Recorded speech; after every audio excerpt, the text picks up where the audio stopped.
Chicken মনেক্কা। প্রথমে চিকেনগুলো এভাবে ছোট ছোট করে কেটে নিতে হবে।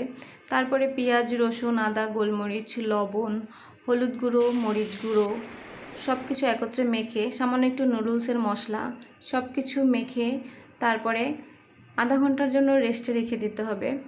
এবার লাগছে ময়দা, সামান্য জল, সেই মাখা চিকেনগুলো। ময়দার মধ্যে হলুদ গুঁড়ো, মরিচ গুঁড়ো, জিরা গুঁড়ো, দারচিনি গুঁড়ো, লবণ, সেই নুডলসের বাকি মশলাটুকু এবং 1 প্যাকেট ম্যাগি মশলা সব কিছু একত্রে মিশিয়ে চিকেনগুলো ওইভাবে কোট করে একবার জলে দিয়ে আবার কোট করে অনেকগুলো বানিয়ে নিলাম।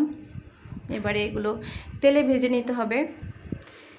মাঝারি আঁচে লাল করে ভেজে নিতে হবে।